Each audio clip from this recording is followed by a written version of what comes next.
ରାଣୀପେଣ୍ଟା ଛକଠାରେ ଅଜଣା ଗାଡ଼ି ଧକ୍କାରେ ଜଣେ ମୃତ।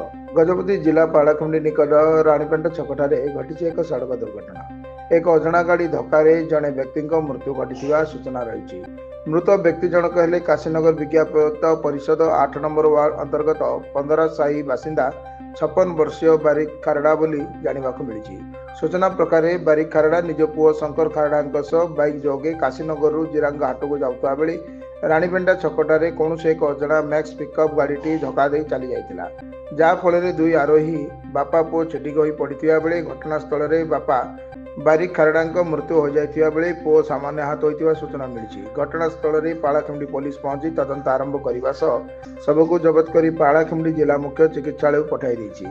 ଘଟଣାର ତଦନ୍ତ ଚାଲୁଥିବା ବେଳେ ଯଥାଶୀଘ୍ର ଦୁର୍ଘଟଣା ଘଟାଇ ଚମ୍ପଟ ମାରିଥିବା ଗାଡ଼ି ଓ ଡ୍ରାଇଭର ଧରାଯିବେ ବୋଲି ପୋଲିସ ପକ୍ଷରୁ ଶୁଣିବାକୁ ମିଳିଛି।